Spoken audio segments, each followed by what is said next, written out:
Act to include elected members under its purview.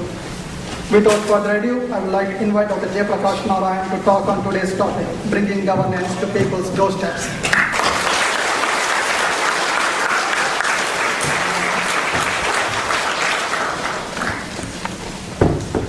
Friends, I'm truly delighted to be with you here in this wonderful city of Seattle. This is actually my first visit to this city, probably the only major city I have not visited so far in this country. When I think of the disruptive technologies promoted in this city, the changes brought about by the work done by many of you in this city, I feel privileged to be a part of this era. Whether it's Boeing or Microsoft or Amazon or many other companies, small and big, even Starbucks, I'm told, is headquartered here in Seattle. When you are in a place like this, you feel that there's no limit to our capacity. We can achieve almost anything. What you can achieve is limited only by what you can dream. And that's the way life should be. And therefore, I find it particularly pleasing that we are discussing transformation of India, which many people believe is the stuff of dreams. I believe it's the only stuff that's worthwhile, worth fighting for, worth living for, and we'll achieve that. Suddenly I realized, standing here, that many of you probably know more about me than I do myself. Because every word that I might have uttered, every statement I might have made, every word I might have written is now documented, is now played, replayed, put on YouTube. I don't know anything about these technologies, so I'm far more careful had I known these things. and I'm told many people actually watch them very carefully, scrutinized very minutely to see if there are any serious flaws in logic or any inconsistencies. And this sometimes scares me. But luckily for Lok Satta, there may have been a few factual inaccuracies here and there, but there is no inconsistency in our logic or in our goals. In the spirit of disclosure, let me state one factual inaccuracy, because I have heard it said twice, thrice in this during this year's trip. I was ranked number 4 in the IAS examination in 1980. I became number 2 after training because training marks are added, just so that tomorrow if somebody says, look, there's a light here and it's not proper, I want to set the record straight, and I've said it in Washington, in the state of Washington in Seattle, in case somebody questions this, okay? Right. In the past 10 days I've been in this country, I've been deeply enthused by what I've seen. Today, from Sunnyvale, somebody took a telephone interview, a live telephone interview on a radio station, exclusively for Indians. They asked me if I come here to inspire the young people of Indian origin. I said no. I have come here to be inspired by the young people of Indian origin in the United States. And they are truly inspired. The amount of energy, enthusiasm, optimism, we can do attitude, skills, a record of success, and a spirit of service that they bring is unmatched. If anybody has any doubt whether India will be transformed in the next few years or not, they have to see the young people of Indian origin in the United States. The Economist today, in fact, for the second time called me and asked me for my views on this, and I stated precisely this. There's something happening which is surreptitious, which is under the radar, which many people are missing. It may not have consequences overnight, but it will surely have consequences in the next few years in India. And probably on the world, because what happens to India and in India has consequences to the rest of the world.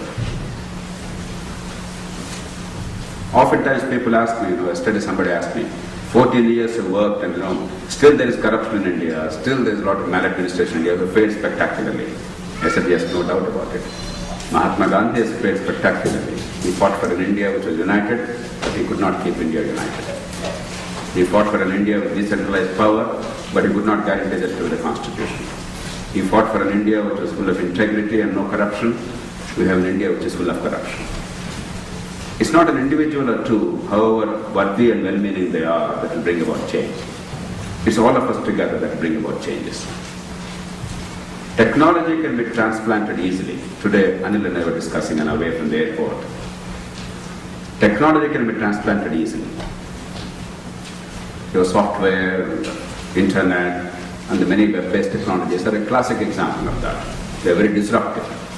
I've been reading a book, a 10-year-old book, I forget the author's name. The title is Next. Some of you must remember that, I'm sure. He's talking about how a 14-year-old somewhere near Washington, D.C. has completely flummoxed the Security Exchange Commission of this country and many stockbrokers. How a youngster in Britain has been the pioneer in open source software after this, what is this, GNU?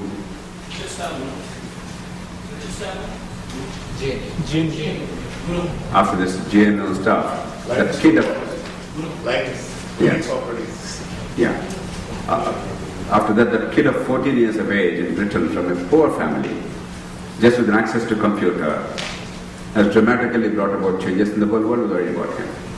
So, disruptive technologies or non-disruptive technologies can be transferred easily. Vaccination can be transferred easily.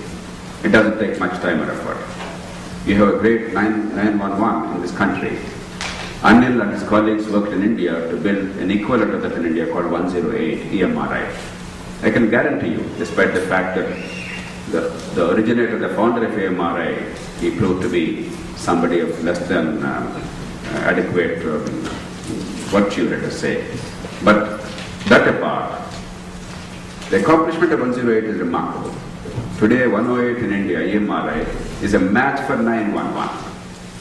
In every sense, it does emergency response. We don't have the capacity to actually treat the patients, yes. The healthcare system doesn't work yet. But the emergency response part is tremendous. It's as good as the best in the United States.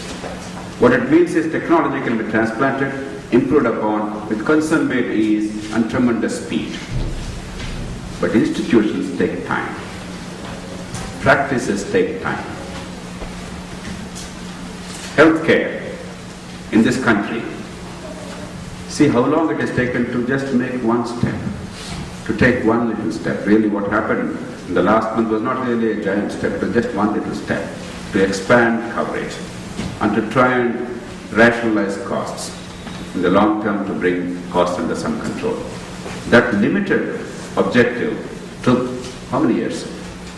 After Johnson's Great Society. That bill was probably 1965, Medicare and Medicaid. And today we are in which year? 2010, 45 years. 45 years it has taken. To take just one more step, even as the rest of the world, in Western Europe, in Canada, elsewhere, we have excellent examples of good quality health care. United States spends the highest amount on health care in per capita terms, in absolute terms. It spends, as you all know, 1/6 of your GDP. And that comes to about $8,000 per capita, $7,500, $8,000 roughly. The highest in the world. It is 2 to 3 times more than most of Western European countries. And yet the US is only 24th in terms of healthcare outcomes. The best quality healthcare here is better than the best in the world, that's true.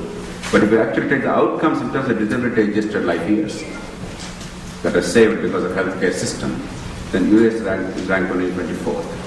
Countries which spend only 1/3, half of it, Britain, Japan, France, Germany, other countries, their indicators are far superior.